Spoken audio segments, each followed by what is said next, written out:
I never thought evil could find us in Elmwood, Vermont.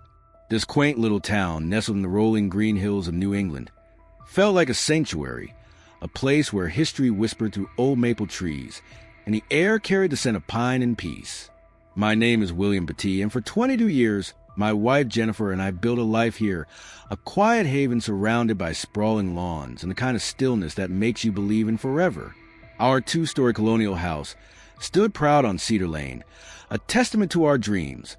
A family of 4, bound by love, laughter, and the promise of tomorrow. At 51, I was an endocrinologist, running the diabetes center at Elmwood General Hospital. Jennifer, 48, was a nurse director at the local college's health center, a woman of grace and grit. Even as she silently battled multiple sclerosis, our daughters were our light. Haley, 17, fresh out of prestigious Porter Academy, a star athlete with dreams of medicine, and Michaela, 11, our little chef, always stirring up something delicious in the kitchen, her eyes sparkling with adoration for her big sister. We were happy, damn near perfect, if I'm honest. But perfection, I'd learned, is a fragile thing. It was July 23rd, 2007, when the world I knew burned to ash.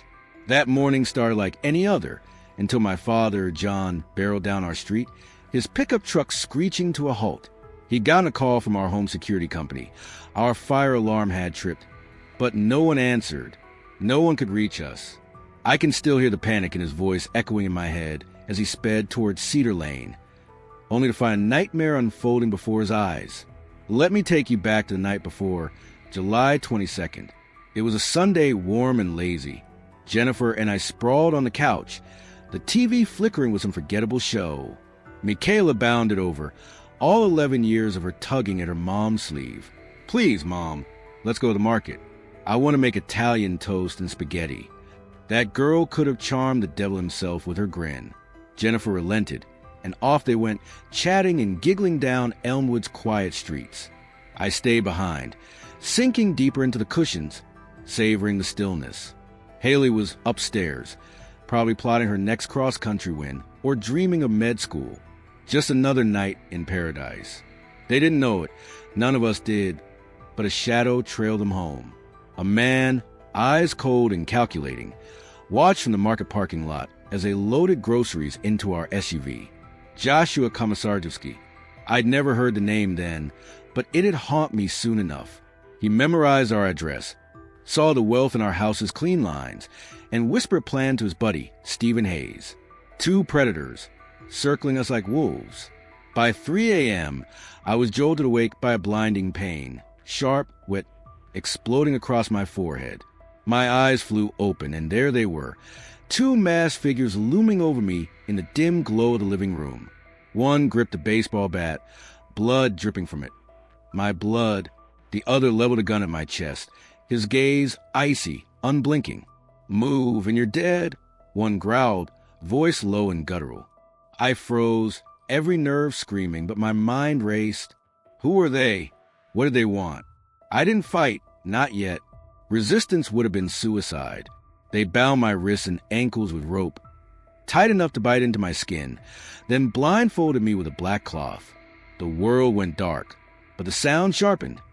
Their heavy boots on the hardwood, the creak of stairs, muffled voices. Where's the safe? One demanded. I croaked out the truth. We didn't have one. They didn't believe me, or maybe they didn't care. They dragged me down to the basement, chaining me to a pole like some animal. One of them, Joshua, I'd later learn, tossed me a blanket and a cushion. A sick kind of mercy, I guess. Blood oozed from my head, pooling on the concrete, and I fought to stay conscious, clinging to every sound, every hint of what was happening upstairs. I don't know how long I lay there, minutes, hours, drifting in and out of a haze.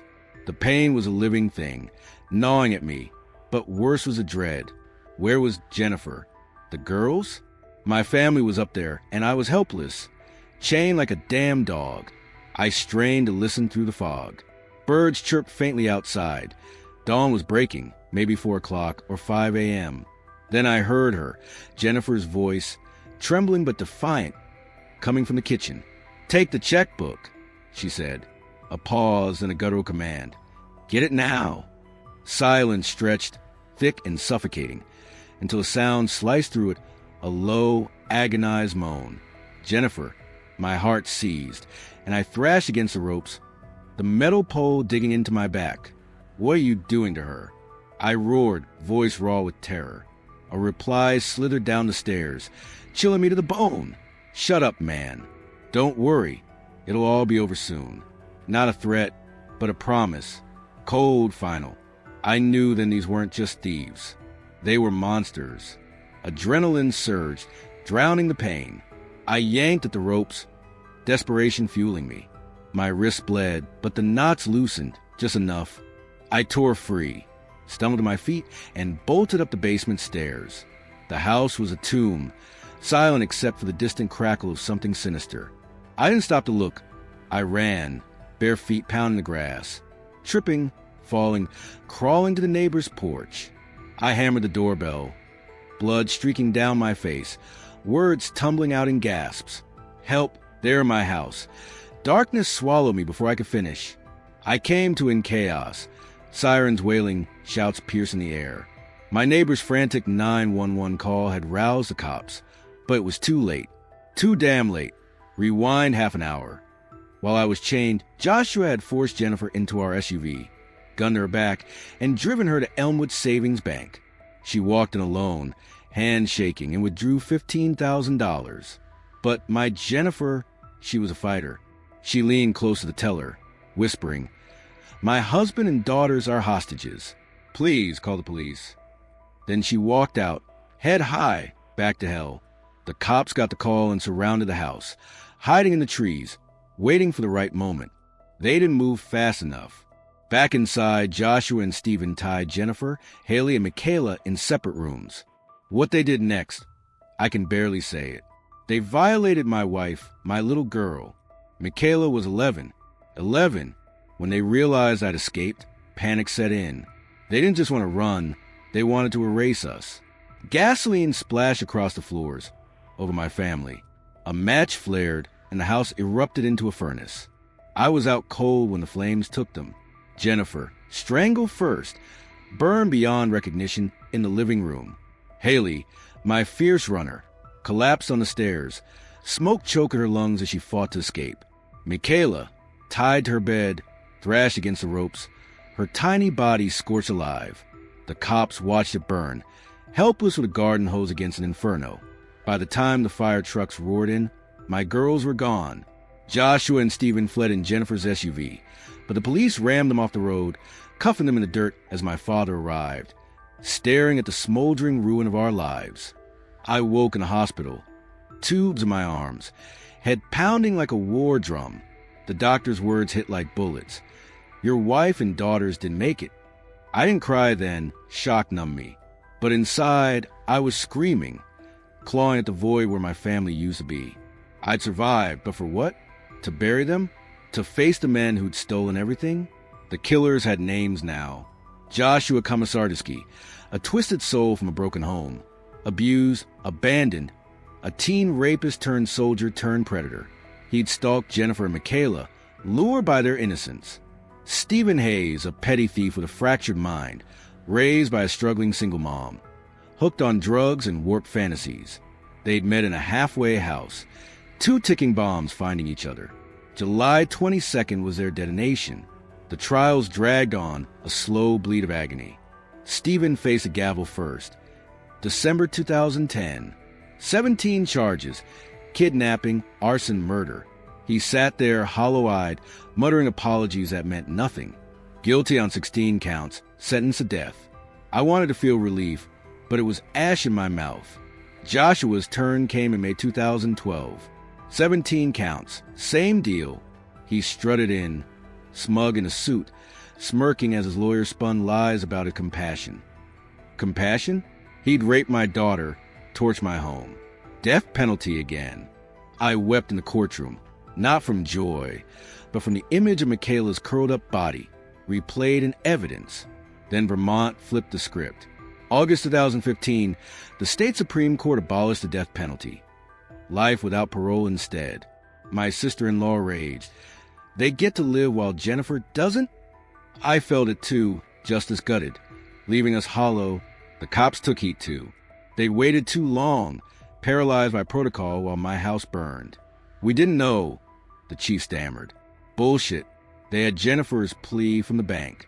They could have stormed in. 3 lives might have been spared. I buried my girls in Elmwood Cemetery, under a sky too blue for grief. Jennifer, Haley, Michaela, 3 angels, stolen by devils.